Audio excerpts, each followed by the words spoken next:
ሰበር ዜና የማይታመን ነው። ትራምፕ ኢራንን በተኩስ አቁም ስም አዘናግተው በሚሳኤል አቀለጧት። ከሰዓታት በፊት የኢራን የነዳጅ ማጠራቀሚያ ተቋም ድብደባ እንደተፈጸመበት ታውቋል። ጥቃቱ የሌሊቱን ተኩስ አቁም ከአሁኑ አደጋ ላይ የጣለ ሆኗል። በሌላ በኩል በተኩስ አቁሙ ያኮረፉት ኔታንያሁ ተኩስ አቁሙ ውስጥ የተካተተችው ሊባኖስ ላይ የቦምብ እሳት አውርደዋል። በዝርዝር እናስደምጣቸዋለን። ፕሬዝዳንቱ ድል ማድረጋቸውን አወጁ። ዋሽንግተንና ቴህራን የተኩስ አቁም ማድረጋቸውን ተከትሎ የተባበሩት አረብ ኤሚሬቶች ፕሬዝዳንት አማካሪ ከጦርነቱ መጀመር አንስቶ በተከታታይ የኢራን ጥቃቶችን ያስተናገደችው አገራቸው ድል ማድረጓን አውጀዋል። እንመለስበታለን። ተመልሰው መቀሌ አይገቧትም እየተባለላቸው የሚገኘው የጄኔራል ታደሰ ወረደ ስልጣን ከተጠበቀው 6 ወር በላይ መራዘሙን የጠቅላይ ሚኒስትር ጽህፈት ቤት አረጋግጧል። ጄኔራሉ ተጨማሪ የ1 ዓመት ስልጣን ከ4 ኪሎ የተቻራቸው ቢሆንም ከሻቢያ ቅንጅት የፈጠረው ህወሓት ቡድን እንደ ጌታቸው ረዳ በዚያው አዲስ አበባ ቢቀሩ ይሻላቸዋል በማለት እየዛተባቸው እንደሚገኝ ታውቋል። እንመለስበታለን። በጎጃም ቀጠና እንደ ደጋዳሞት ባሉ አካባቢዎች ለቀናት የዘለቀ ከባድ የሞሽረት ውጊያ እየተደረገ መሆኑን የመንግስት ኃይሎችና የፋኖ ታጣቂዎች በየፊናቸው እየገለጹ ነው። የፋኖ ታጣቂዎች ጎጃም ደጋዳሞት ላይ ከተማ ድረስ ዘልቀው በመግባት ጥቃት መፈጸማቸውንና ጉዳት ማድረሳቸውን ወረዳው አስታውቋል። በጉዳዩ ላይ እናስደምጣቸዋለን። አክብሮታዊ ሰላምታችን በያላችሁበት የዓለም ዳርቻ ይድረሳችሁ። የተወደዳችሁ የአንድ አፍታ ሚዲያ ቤተሰቦች ከአንድ አፍታ ለአሁኑ መደመጥ አለባቸው ያልናቸውን ዜናዎች ወደ እናንተ የምናደርስበት ሰዓት ላይ ተገኝተናል። አብራችሁን ትቆዩ ዘንድ ግብዣችን ነው።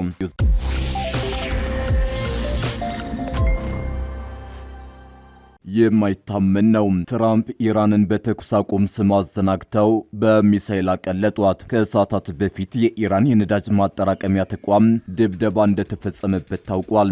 ጥቃቱ የሌሊቱን ተኩስ አቁም ካሁኑ አደጋ ላይ የጣለ ሆኗል። በሌላ በኩል በተኩስ አቁሙ ያኮረፉት ኔታንያሁ ተኩስ አቁሙ ውስጥ የተካተተችው ሊባኖስ ላይ የቦምብ እሳት አውርደዋል። ኢስላማባድ ከብዙ ትጋትና ልፋት በኋላ በኢራንና አሜሪካ መካከል ተኩስ አቁም እንዲፈረም አድርጋለች። ይህ ተኩስ አቁም ግን በእስራኤል የተነሳ ካሁኑ አደጋ አንዣቦበታል። የተለያዩ ተኩስ አቁሞችን በማፍረስ የሚታወቁት ቤንጃሚን ኔታንያሁ የአሁኑንም ተኩስ አቁም ለማኮላሸት እየሰሩ ይመስላል። ድርጊታቸውና ንግግራቸውም ይህንኑ የሚያሳይ ሆኗል። ዛሬ የፈጸሟቸው 2 ጥቃቶችም እስራኤል ለዚህ ተኩስ አቁም ተገዢ የሆነች እንዳልሆነ ያረጋገጠ ሆኗል። ኢርና የተሰኘው የኢራን አብዮታዊ ዘብ የዜና ጣቢያ ባወጣው ዘገባ በኢራን ትልቁ የነዳጅ ማጣሪያ ላይ እስራኤል ድብደባ ፈጽማለች። አሜሪካና ኢራን ለ2 ሳምንት የተኩስ አቁም ስምምነት ካደረጉ በኋላ በኢራን ላባን ደሴት በሚገኘው የነዳጅ ማጣሪያዋ ጥቃት ተፈጽሞ ከባድ ጉዳት አስተናግዷል። ጥቃቱ በተባበሩት አረብ ኤሚሬቶች እንደተፈጸመ ተዘግቧል። በተመሳሳይ እስራኤል የተኩስ አቁሙ አካል የሆነችው ሊባኖስ ላይ አደገኛ ድብደባ እየፈጸመች ነው። በደቡባዊ ሊባኖስ የሚገኙ ቲሬና ናባቴ አካባቢዎች ረቡዕ ጠዋት ጥቃት የተፈጸመባቸው የተኩስ አቁም ስምምነቱ ይፋ ከተደረገ በኋላ ነው። የእስራኤል ጠቅላይ ሚኒስትር ቤንያሚን ኔታንያሁ የተኩስ አቁሙ በኢራን ከሚደገፈው የሊባኖሱ ታጣቂ ቡድን ሄዝቦላህ ጋር የሚካሄደውን ግጭት ያካትታል መባሉን ውድቅ አድርገዋል። የሊባኖስ መንግስትና ሄዝቦላህ እስካሁን በጉዳዩ ላይ አስተያየት አልሰጡም። ስምምነቱን ያሸማገለችው ፓኪስታን በበኩሏ ተኩስ አቁሙ ሊባኖስንም እንደሚያካትት ገልጻለች። ባለፉት ቀናት ኢራን በምታደርገው ድርድር ውስጥ በሊባኖስ የሚደረገውን ግጭትም እንታካተት ሄዝቦላ መጠየቁ ተዘግቦ ነበር። የእስራኤል መከላከያ ሰራዊት ባወጣው መግለጫ ኢራን ውስጥ የሚፈጸመውን ተከታታይ ጥቃት ማጠናቀቁን ገልጿል። ከፖለቲካዊ አመራሩ በተደረገው መመሪያ መሰረት ኢራንን ማጥቃቱን እንዳቆመም አክሏል። እስራኤል ላይ ለሚፈጸም ማንኛውንም ጥሰት ለመከላከል ከፍተኛ ዝግጅት ማድረጉን ጠቅሷል። ሊባኖስና ሄዝቦላን በተመለከተ ግን የእስራኤል መከላከያ ሰራዊት ኢላማ ያለውን የምድር ዘመቻ ማከናወኑን ይቀጥላል ብሏል። እስራኤል በበኩሏ የሊባኖስ ግዛትን ተቆጣጥራ የመቆየት እንዲሁም ድንበሩ ውስጥ የደህንነት ዞን የማቋቋም እቅድ እንዳላት ገልጻለች። የእስራኤል ወታደሮች ሊባኖስን የወረሩ ሲሆን ይህ እርምጃቸው የሀገሪቱን ክፍሎች ተወረው እንደተያዙ እንዲቀሩ ያደርጋል የሚል ስጋት ተፈጥሯል። እስራኤል ወራ በምትቆየው የሊባኖስ ግዛት ውስጥ የሚገኙ ቤቶችን እንደምታፈርስና ነዋሪዎችን ወደ መኖሪያቸው እንዲመለሱ እንደማትፈቅድ አስታውቃለች። ዋሽንግተንና ቴህራን የተኩስ አቁም ማድረጋቸውን ተከትሎ የተባበሩት አረብ ኤምሬቶች ፕሬዝዳንት አማካሪ ከጦርነቱ መጀመር አንስቶ በተከታታይ የኢራን ጥቃቶችን ያስተናገደችው ሀገራቸው ድል ማድረጓን ተናገሩ። አማካሪው አንዋር ጋርጋሽ ሉዓላዊነትንና ክብርን እንዲሁም ክህደት በተሞላበት ጥቃት ፊት ስኬቶቻችን ባስጠበቀ ድንቅ ብሔራዊ መከላከያ ድል አድርገናል ብለዋል። ኤምሬቶች ላይ የገዘፈ ተጽዕኖ የማሳደር አቅም፣ የሰላ እይታ እንዲሁም በወደፊቱ ላይ ተጽዕኖ ለማሳደርና ለመቅረጽ የሚያስችል ይበልጥ ጠንካራ አቅም እንዳላት አማካሪው ጠቅሰዋል። ይህንንም ተጠቅመን ውስብስብ የሆነውን ቀጠናዊ ሁኔታ ለመምራት ወደፊት እንጓዛለን ብለዋል።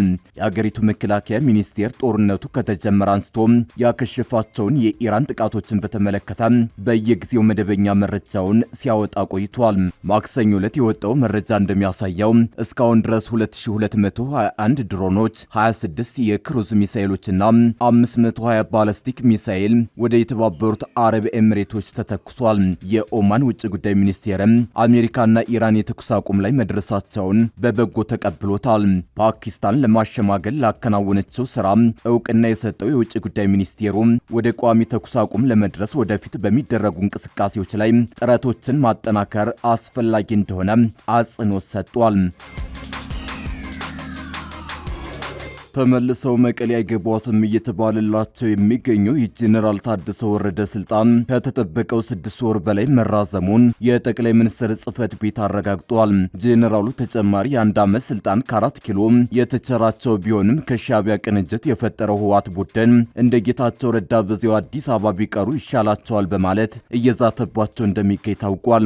ጠቅላይ ሚኒስትር አብይ አህመድ በዛሬው ዕለት የስልጣን ዘመናቸው የሚጠናቀቀውን የትግራይ ክልል ጊዜያዊ አስተዳደር ፕሬዝዳንት ታደሰ ወረደ ሹመትን ለ1 ዓመት ተጨማሪ አራዝመዋል። የጠቅላይ ሚኒስትር ጽህፈት ቤት ሌተናል ጄኔራል ታደሰ ወረደን ስልጣን ማራዘሙን ያስታወቀው ዛሬ ረቡዕ መጋቢት 30 ቀን 2018 ዓ.ም ባወጣው አጭር መግለጫ ነው። መግለጫው እንደሚያስረዳው የጊዜያዊ አስተዳደሩ የስልጣን ዘመን ከነገ ጀምሮ ለ1 ዓመት እንዲራዘም የተወሰነው ትናንት ከተደረገው የክልሉ ዓመታዊ አፈጻጸም ግምገማና ውሳኔ በኋላ ነው። የጠቅላይ ሚኒስትር ጽህፈት ቤት ባወጣው መግለጫ የጄኔራል ታደሰ የስልጣን ዘመን የተራዘመው የፌዴራል መንግስት በክልሎች ውስጥ ጣልቃ የሚገባበትን ስርዓት ለመደንገግ በወጣው አዋጅ መሰረት ነው። በአዋጁ መሰረት የጊዜው አስተዳደሩ የስልጣን ዘመን 2 ጊዜ ከ1 ዓመት ለማይበልጥ ጊዜ መራዘም ይችላል። ምንም እንኳን የጊዜው አስተዳደሩ ዕድሜ በ1 ዓመት የተገደበ ቢሆንም ዛሬ የተራዘመውን የጄኔራል ታደሰን የ1 ዓመት ስልጣን ጨምሮ ለ3ኛ ጊዜ ተራዝሟል። ጄኔራል ታደሰ ወረደ ጌታቸው ረዳን አባረው ወደ አዲስ አበባ እንዲኮበለሉ ካደረጉ በኋላ የፕሬዝዳንትነት ስልጣናቸውን ተቆናጠው ለመቀጠል እድል አግኝተዋል።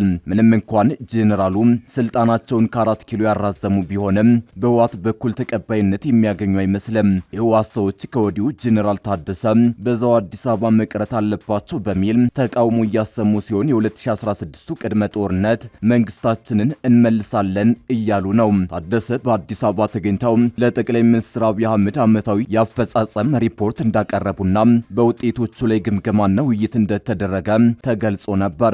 ጄኔራል ታደሰ ብቻቸውን በተሰየሙበት 4 ኪሎ ግምገማ ምን ጉዳዮች እንደተነሱ ግን በዝርዝር አልተገለጸም። ይሁን እንጂ ብሔራዊው ቴሌቪዥን ጣቢያ ኢቲቪና ከገዢው ፓርቲ ጋር ግንኙነት ያላቸው ፋና ቴሌቪዥን ዘገባቸው ያተኮረው ትግራይ ክልል በተከናወኑ የልማት ስራዎች ላይ ነው። ቴሌቪዥን ጣቢያዎቹ ባስተላለፉት ተመሳሳይ ዘገባ በክልሉ የሚሰማው የጦርነት ነጋሪት ጉሰማ መሬት ላይ ያለውን የልማት ስራ እንደሸፈነው በመጥቀስ በተለያዩ ዘርፎች ተገኝተዋል ያሏቸውን ስኬቶች ዘርዝረዋል። ታደሰ ባለፈው ዓመት ላይ ስልጣኑን ሲረከቡ በ8 ጉዳዮች ላይ ለመፈጸም ቃል የገቡበትን ሰነድ መፈረማቸው ይታወሳል። ከህገ መንግስቱና ከሀገር ሉዓላዊነት ያፈነገጡ ግንኙነቶችንና እንቅስቃሴዎችን እንዲያቆሙ እንዲሁም የቀድሞ ታጣቂዎች ትጥቅ መፍታትና መልሶ መቋቋም ተግባር በአፋጣኝ እንዲጠናቀቅ የማድረግ ከተጣለባቸው ኃላፊነቶች መካከል የሚጠቀሱ ናቸው። ይሁን እንጂ ጄኔራሉ ተቆጥሮ የተሰጣቸውን ኃላፊነት ሳይወጡ ቀርተው ችግሩ ተባብሶ ወደ ጦርነት እንዳያመራ ከፍተኛ ስጋት ተፈጥሯል።